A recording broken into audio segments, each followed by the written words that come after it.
Sa mga nagtatanong mga idol, kung nakaka-full charge pa yung ating battery since makulimlim lagi at kasi may bagyo.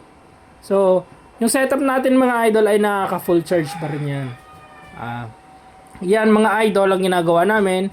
Hindi na kami nagluluto dun sa infrared cookware kasi malakas yun sa konsumo at hindi na kami nag-aircon. So, mamaya lang mga idol, mga alauna, full charge pa rin yan. Alauna, alas 2. Load namin dyan mga idol ay rep 24/7, mga electric fan, ilaw, tapos yung rice cooker namin. So, yun. Pahapiyaw natin mga idol sa nagtatanong, 2:2P. Sa mga advanced na alam ko naman, alam nyo na yung connection natin. So, 2:2P ito mga idol. Skip nyo na lang kung hindi na kayo interested. Sa mga baguhan lang ito. So, Gentay battery mga idol, 4 na piraso, 2:2P yung connection ko. So, paano nga ba mag 2:2P mga idol? So, dalawang Gentay battery, naka-series. So, yung series natin mga idol ay positive to negative. Yan, dalawa yan mga idol. Ito positive, ito negative, ito positive, at ito negative. So, yung isang positive at negative, lalagyan nyo ng jump. Regardless mga idol sa akin, bus bar. Pwede naman yan yung ating battery cable. Yan, na 20 cm kahaba.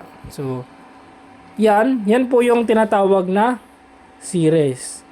So, dahil dalawa, yan po ay tinatawag natin na 2S.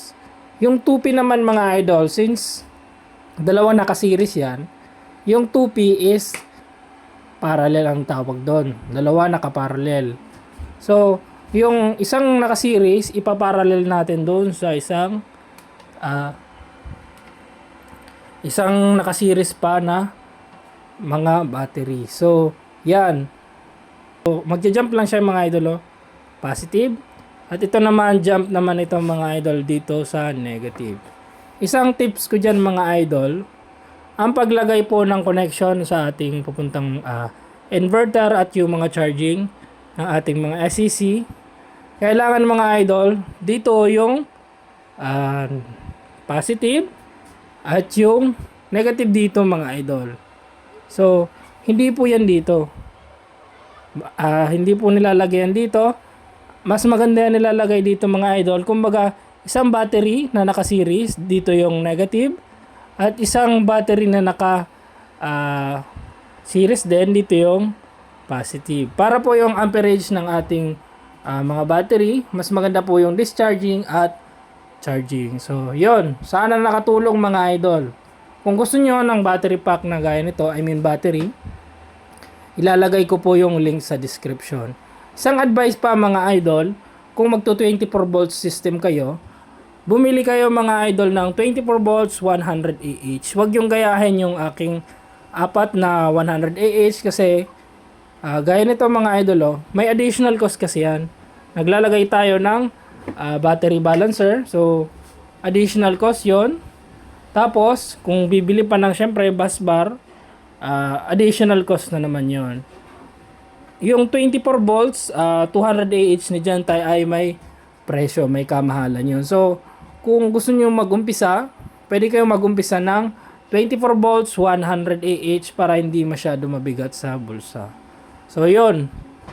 24 volts, 8,000 watts yung ating setup. Meron po yung 2,700 watts na panel. So, yung panel niyan mga idol is naka-arithmetic lang. Bifacial yun pero hindi ko pa naayos yung kanyang mga patungan. Kaya, nilagay ko lang yun sa mga tubo dyan sa taas. Pero okay naman yung harvest niya mga idol. So, yun lang naman mga idol. Ito, battery cable niya is 1 AWG. 1 AWG yung lagay ko mga idol o 50 mm. So, 60 cm at meron tayong 20 cm sa taas. So, yun lang mga idol. Kung nakatulong, pa-like and share. Pa-follow na rin ang ating page. Thank you. 200 amps yung ating MCCB mga idol ha. Yan o. Lalagay ko na rin yon sa description mga idol. Yung link niya. Thank you very much.